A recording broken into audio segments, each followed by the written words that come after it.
হ্যাঁ, জীবনে কোনোদিনও সার্কাস দেখিনি। তোমাদের কাছে এটা হাস্যকর মনে হলেও এটাই সত্যি। ছোট থেকে সার্কাস দেখার ইচ্ছে অনেক ছিল, কিন্তু সেভাবে দেখা হয়ে ওঠেনি। তবে এবার সেই সুযোগটা কিন্তু ছাড়লাম না।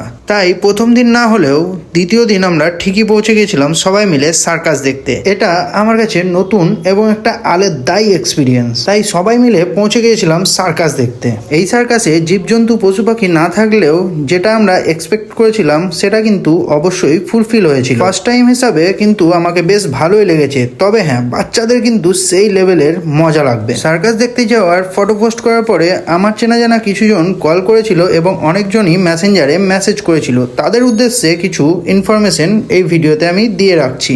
28শে আগস্ট রামপুরহাট কলেজ গ্রাউন্ডে এই সার্কাস চালু হয়েছে, এখনো অবধি কিন্তু কন্টিনিউ চলছে। আর এটার টাইমিং রয়েছে 1টা, 4টে ও 7টা।